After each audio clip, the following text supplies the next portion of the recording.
Welcome to Hoardganize with professional organizer Rachel Seavey. Every Sunday at 6 p.m., Rachel shares her expertise and compassionate approach to help you deal with overwhelming clutter. Rachel? Hey, collectors! Welcome to the Hoardganize Podcast. I'm your host, professional organizer Rachel Seavey, and this episode is all about churning. And we are not talking about churning butter. We are talking about churning clutter. Some of you might be wondering what exactly is churning. I explain churning as when a person does not make a decision about what they want to do with an item. Instead, it just gets moved to another pile. If you still aren't grasping what churning is, I'll give you a quick client story to help you relate. Jessica is a love. She took the day off to get organized and is very motivated. She's told all her coworkers and her friends, and she pulled everything out of her walk-in closet and onto her bed and onto the floor and all over her bedroom to sort. Laid out on the floor and throughout her hallway, there were 6 piles. She has one pile going to the Goodwill, another pile going to her sister-in-law, another pile that she isn't quite sure if she's ready to get rid of and she wants to try it on, another pile for her neighbor, a pile for laundry, and then, of course, a pile for consignment. Jessica loves making sure that her clothing goes to the perfect home. At first, she's able to quickly identify each separate pile, but towards the end of the day, she gets confused and some things make it into the wrong pile.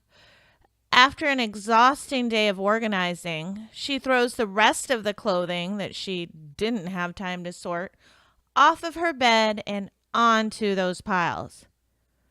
Next week, when she makes time to sort again, she doesn't remember which pile is which and has to start all over. Nothing ever seems to leave her home, and piles are just moved from one location to another.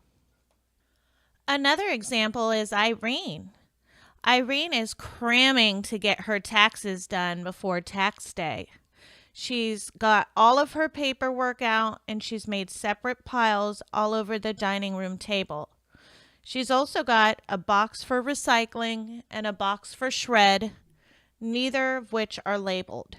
She's got a few boxes also for current income tax information that she needs immediately on hand, but she's also pulled out some boxes from last year's and previous years to compare.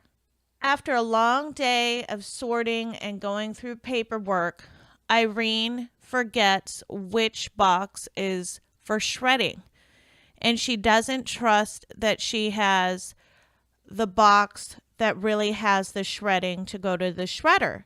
So she tells herself that she needs to make sure and check every single pile to make sure that it isn't the shredding pile so that she doesn't get her important paperwork shredded on accident.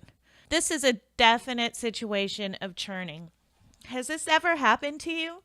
Have you spent all day sorting only to forget which piles went where? If you find yourself doing this often, then you are churning. And don't feel like you're alone. There are a lot of people that do this, and that's because you're lacking organization. That's why you're listening to this podcast and trying to learn some organization tools. My favorite tricks to combating churning are quite simple. I actually have 5.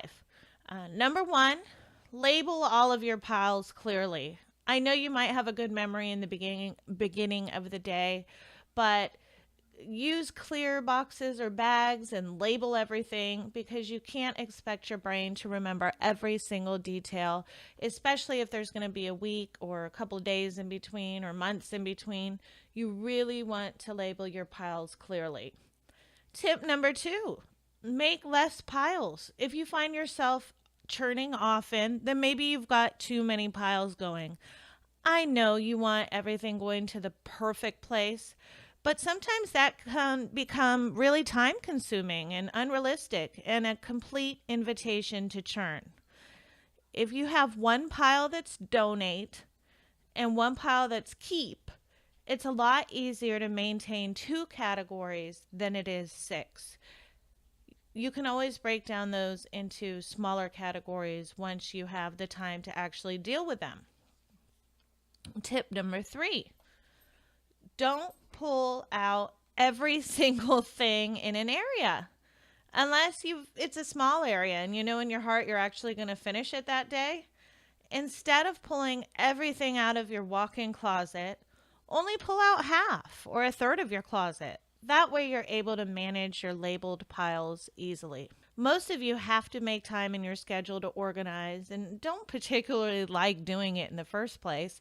So churning is a great way to get yourself frustrated and give up quickly.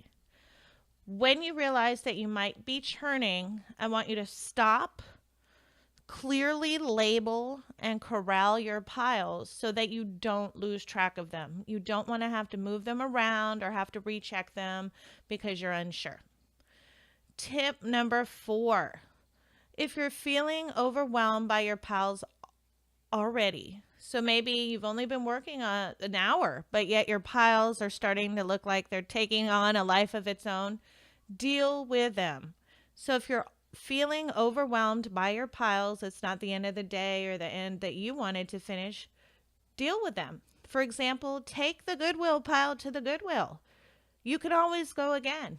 Take the dry cleaning pile to the dry cleaning until you pull out anything else. If your existing piles are currently overwhelming you, don't pull out anything else. You don't have to handle everything at once. You can always break it down into phases and allow yourself to alleviate some of those piles before you get too overwhelmed. It's also a great way to feel like you've gotten some stuff done. If you're using your living room as staging for, all these different organizations and now there's just giant piles everywhere. I mean, that doesn't motivate you to keep going. Get those piles out of there and then start over again and make some new piles. It's okay. Tip number 5, if you have ADHD, ADD, or distraction or attention problems, it's going to be really helpful for you to cover all of the clutter in the room with a sheet or a blanket or a plastic tablecloth and only expose the area that you're working on. This will really help you stay focused and not lose track of what you're doing. Losing track of what you're doing equals churning. Collectors, the more aware you are of your own behaviors, the easier it is for you to identify that you're churning and to correct it and to do great on your own. Good luck sorting and organizing. If you are listening to this on YouTube, go ahead and click that thumbs up button. Make sure you're subscribed and leave a comment. Remember, collectors, happiness is a place between too little and too much. This has been Hoardganize with Rachel Seavey. New episodes are available every Sunday at 6 p.m. and also on the Collector Care YouTube channel. Download Rachel's Affirmations for Collectors on iTunes or Amazon.com, or sign up for Rachel's blog at collectorcare.com and receive 7 tips for clutter-free living. Thanks for listening.